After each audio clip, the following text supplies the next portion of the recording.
Hello, and welcome to the Venue Coach Blueprint for Owners. I'm Kyle Labar. This podcast is all about helping you fill your wedding venue with more bookings, earn more from each one, and keep your customers happy for a long time. We'll also talk about some tough times and big lessons that I've learned along the way. Let's dive in together and make your venue the best spot for weddings. Hey everybody, welcome to another episode of the Venue Coach. I am back. It's been just over 2 weeks and took a bit of a hiatus to work on the venues. We were having a busy event season. It's still going on, but had to fill in on a couple of events.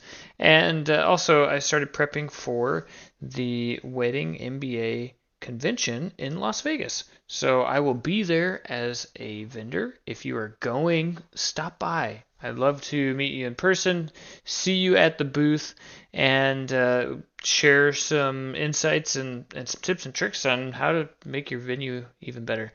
But that's also why we're here on this episode today. And I was actually doing a tour review, and it was going really well. The manager was doing really well, and until it came to the close. And so I want to talk about that because it's important to get the timing right of how you offer things. And so for some background, we ask for the sale, and then we offer the 7-day date hold if they don't go for the sale right away. And then we just ask for a follow-up and make sure that they are aware that we will continue to reach out to them until they give us an answer. So in this particular recording, the manager was saying the price. Oh, here's our price. Here's how the deposit works. This, that, the other. And then she says, but if you aren't ready to book today, then without skipping a beat. So our price is $6,500, for example. Our deposit's $3,000. But if you aren't ready to do a deposit today, then we do have a 7-day date hold available, which is just blah blah blah blah blah. And so doesn't even give them a chance to answer the question, or it doesn't even ask the question, and leaving them on a lesser path than otherwise they might have been ready to book.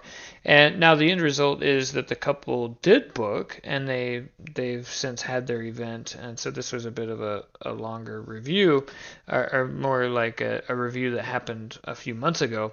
But it's always good to review the tapes and see what's going on, and see if we can't learn any new lessons from old footage, if maybe there's some insights that we might have missed on, and things like that. And now the manager in question was on the call, and she cringed as she heard that close because it's been a couple months and she's gotten significantly better.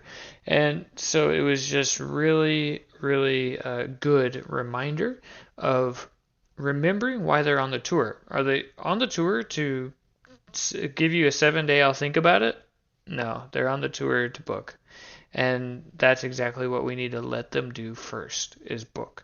And if they're not ready to book, that's okay too. Then we'll move on to the 7-day date hold, and we use language like, hey, your date. And this works best if they're looking for a specific date. If they're trying to just get one of many, then it's not as good of a selling point. But if they're looking for just getting one specific date, then the date hold really works well for them. One, maybe two, you can get it from there. And so then it's getting them to commit at least a little bit, and then they have to come back to you to have a conversation, at least to finalize the transaction. So then at the very least, it's okay, well, we're going to follow up with you in a couple of days and make sure that you are getting the best information and blah blah blah blah blah. So that's kind of the hierarchy, that is the hierarchy of things and the order that we want to do them in. So when you ask the question, hey, this seems like a great fit, we have the date available, let's just lock it in today, would that be crazy? And then let them answer. You have to pause, you have to let them answer, you have to let them think about it. And then if they say, no, we're just going to blah, blah, blah, blah, blah. Well, I don't like to push too hard on the objection overcomes, but we can then say, okay, no problem at all. Well, we do have the ability to hold that date for 7 days for you with a date hold deposit. It seems like that might be something more uh, up your alley. That might be more interesting to you, so that you have some time to think about it or review other venues or blah blah blah blah blah. So it gives you an option to then get them in on something else. So anyways, I hope this was helpful for you. Please, please, please let them answer the question. And please, please, please ask them for the sale. Ask them for the sale. It doesn't sound like a used car salesperson. It doesn't sound like that at all, I promise you. So ask them for the sale. If they still say no, then offer the date hold deposit as an alternative. So if you found this useful, please subscribe. Stay tuned for the next one, and I'll see you there.